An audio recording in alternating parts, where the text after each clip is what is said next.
નમસ્કાર. મનસુખ વસાવાએ ભાંડો ફોડ્યો. ભાજપ સાંસદ મનસુખ વસાવાએ કોઈનું નામ લીધા વગર પોતાના જ પક્ષના કેટલાક નેતાઓને આડે હાથે લીધા હતા.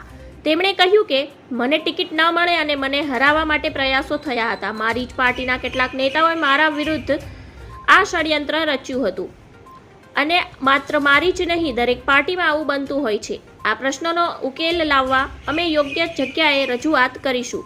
ગુજરાતમાં લોકસભા ચૂંટણીમાં સૌથી ચર્ચાસ્પદ રહેલા અને ઇન્ડિયા ગઠબંધનનો મજબૂત ચહેરો એવા આપ ઉમેદવાર ચૈતર વસાવાને ભરૂચ લોકસભા બેઠક પર હારનો સામનો કરવો પડ્યો છે. તો મનસુખ વસાવાની જીત થઈ. મનસુખ વસાવાએ કહ્યું કે અમારામાં અનેક નેતાઓ એવા હતા કે જેઓ ચૂંટણી પ્રચારમાં પણ આવ્યા ન હતા. તેમણે નિષ્ક્રિયતા દાખવી હતી. હું 7મી વખત જીત્યો છું. 1995થી રાજનીતિમાં છું. આ દરમિયાન સમયમાં વિકાસના કામો કર્યા અને વિકાસ સતત થતો રહે છે, તેમાં કોઈ અંત ન હોય.